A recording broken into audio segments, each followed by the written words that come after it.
Welcome to Pen Gangsta Studios, also known as Ducasa. That's right. It's just my home office. It's where I do everything in this little room. But I've got these great windows in front of me where I can watch the neighborhood.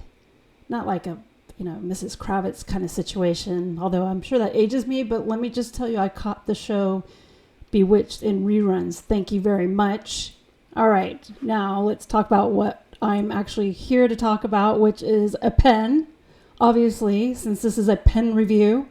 And the pen that I'm going to talk to you about today comes from a company located in Florence, Italy, and it is a company called Duchessa 1935.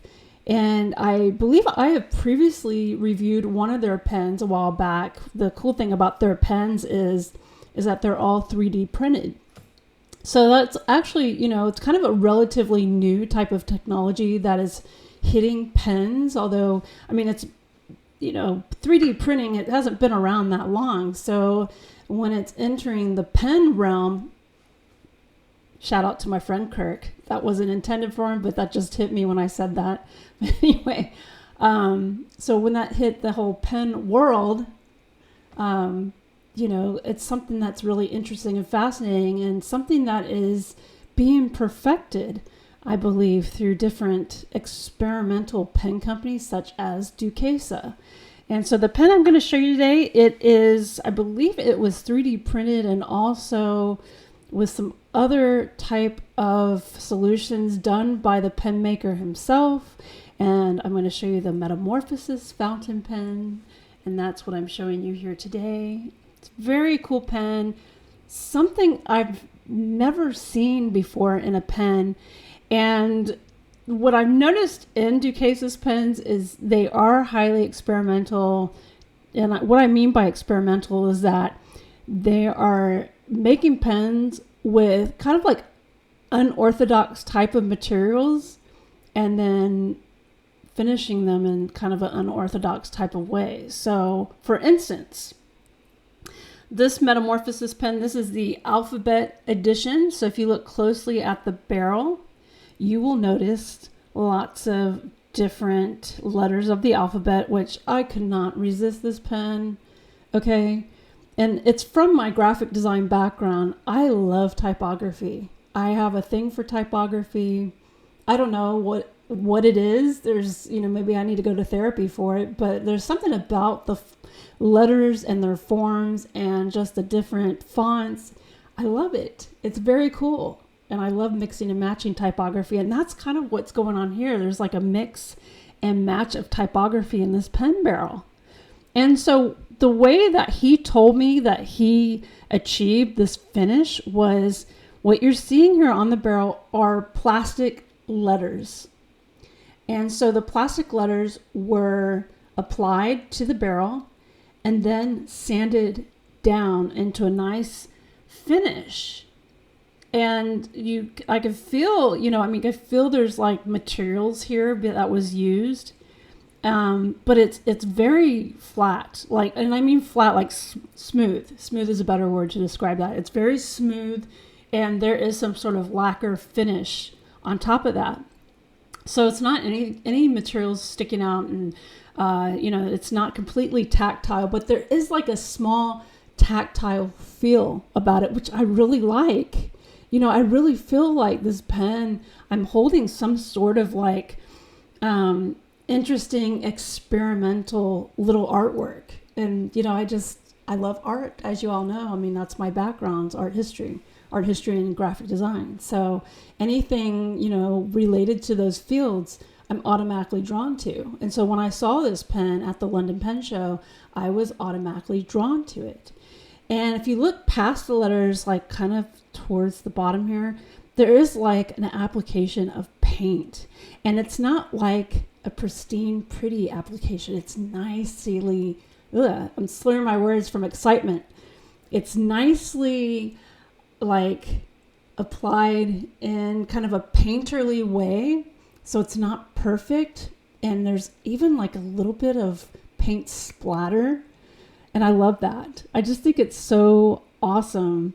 And he didn't have this Metamorphosis pen. It was also in other types of finishes. So it wasn't just Alphabet, but he also had, something more, I guess, attuned to Halloween, like spiders and skulls. But there was also other Alphabet pens where the letters were different colored, or the painted background was different colored.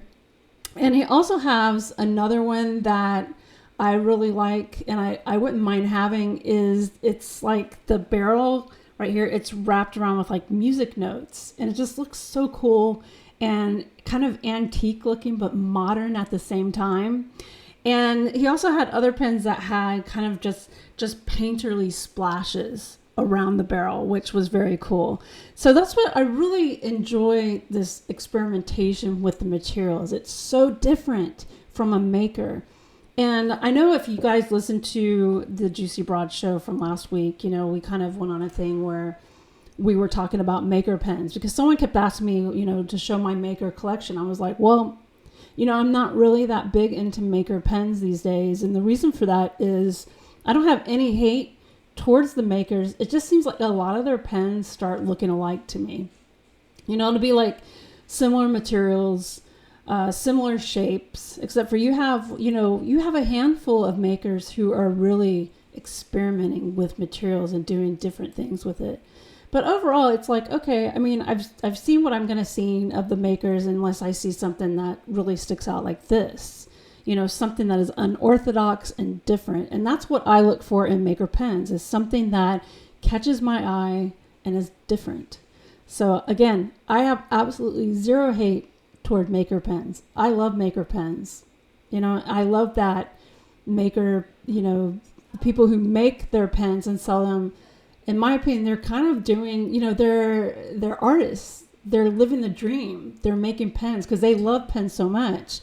They're making them, and then they're going to pen shows and selling them, or they sell them online. And I think that's so cool. I really do. So I think I've covered quite a bit about the barrel, right? And how awesome I think it is. So let's talk about the other parts of the pen. So we have a cap and the bottom of the barrel here. And they match pretty well. In fact, they're very similar in appearance, kind of a smooth black resin. Got a gold band at the bottom of the not the bottom of the barrel, the bottom of the cap. That says Duchessa, 1935, and then a clip. And all of the pens in the Metamorphosis collection have the same cap and bottom of the barrel solution. The only difference between the pens is the type of treatment that was received on the barrel itself. So let me take the cap off. There's the grip section, has a nice kind of curved shape to it, which makes it nice on the fingertips, which I like a lot. I think it actually feels very comfortable. It's got a gold-plated stainless steel nib that has the Ducasa logo on it. Let's try to see if I can catch the light where you could kind of see it right there. Ducasa 1935. Does have a plastic feed. Not really a big fan of the feed, but I know that if I feel so emboldened to do so, I can order probably an ebonite feed.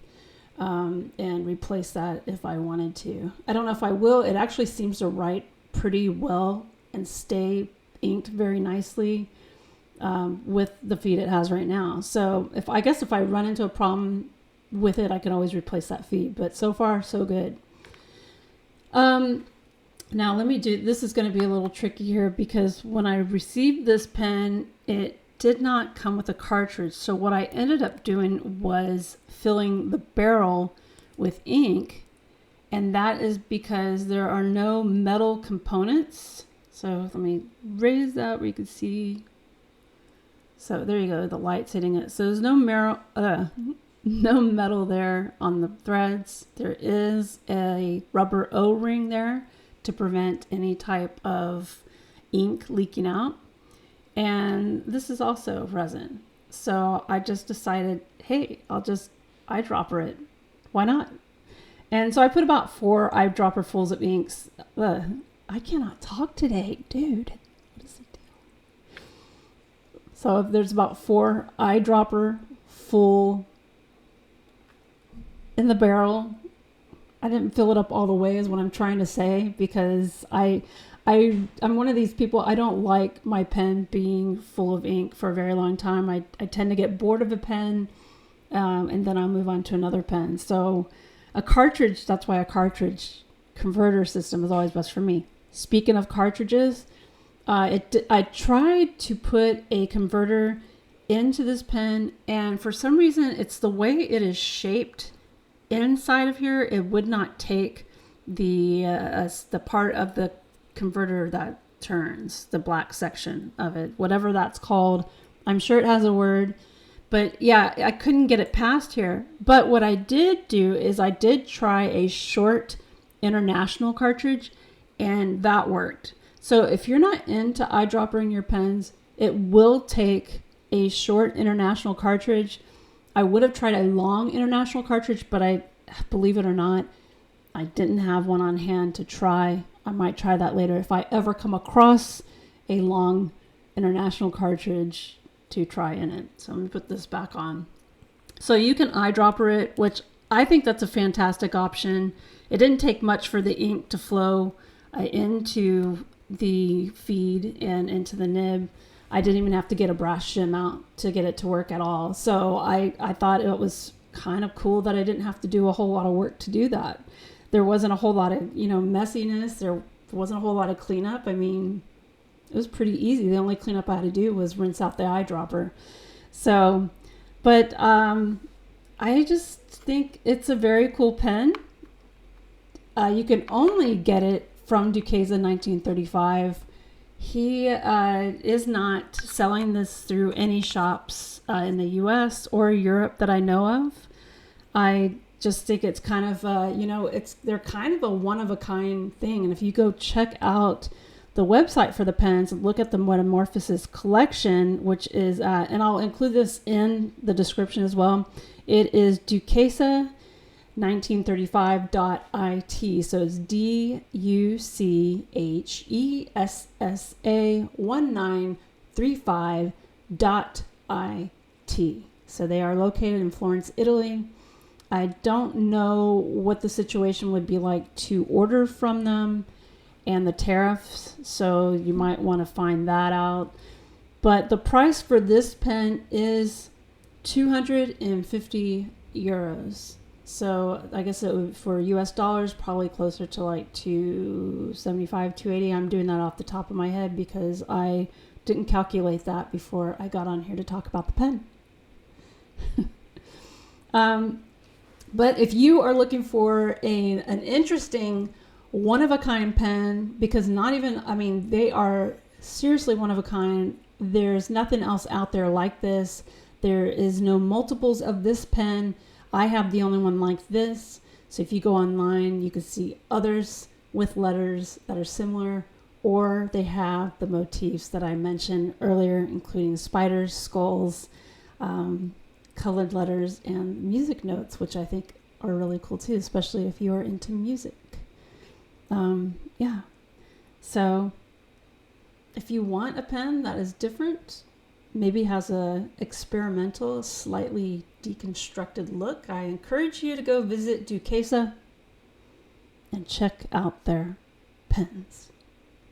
All right, that's all I have to say about it. If you're interested in seeing this pen in action or still photos of it, please go over to my Instagram account. My handle is Vanessa_LinkedIn.